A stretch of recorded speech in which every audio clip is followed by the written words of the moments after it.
మా పాప బ్లౌజ్కి ఇలా నేను సింపుల్గా మగ్గం వర్క్ చేశాను. ఈ వర్క్ చేయడానికి నాకు 300 రూపీస్ అయింది. హ్యాండ్స్ అలాగే ఫ్రంట్ నెక్కి వర్క్ అనేది చేశాను. First lining main fabric join చేసుకొని బ్లౌజ్ మొత్తం కంప్లీట్ అయ్యి సైడ్ జాయింట్లు అనేది చేయకముందు ఈ ప్రాసెస్ అనేది చేస్తున్నాను. ఫస్ట్ ఇక్కడ నేను హ్యాండ్ లూజ్ ఎంతైతే ఉందో దాన్ని మెజర్ చేసుకొని మార్కింగ్ అనేది వేసుకున్నాను. మార్కింగ్ వేసుకున్న తర్వాత గ్లూ అప్లై చేసి స్టోన్ చైన్, ఆ తర్వాత రౌండ్ కుందన్స్ అనేది స్టిక్ చేశాను.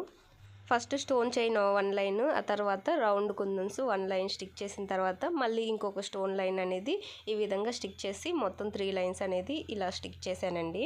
ఈ హ్యాండ్కి నేను జుమ్కా డిజైన్ అయితే వేస్తున్నాను. దానికోసం మార్కింగ్ అనేది వేశాను. హ్యాండ్ మిడిల్లో 2, అలాగే అటు సైడ్ ఇటు సైడ్ ఒక జుమ్కా అనేది వస్తుంది. వీటిని ఈ విధంగా స్టిక్ చేసుకోవాలి. మీకు ఇలా అర్థం కాకపోతే ఫుల్ వీడియో మన యూట్యూబ్ ఛానల్లో ఉంది, ఇంట్రెస్ట్ ఉంటే ఒకసారి చూడండి. ఈ ప్రాసెస్ అయిన తర్వాత వీ షేప్లో స్టోన్ చైన్ స్టిక్ చేశాను.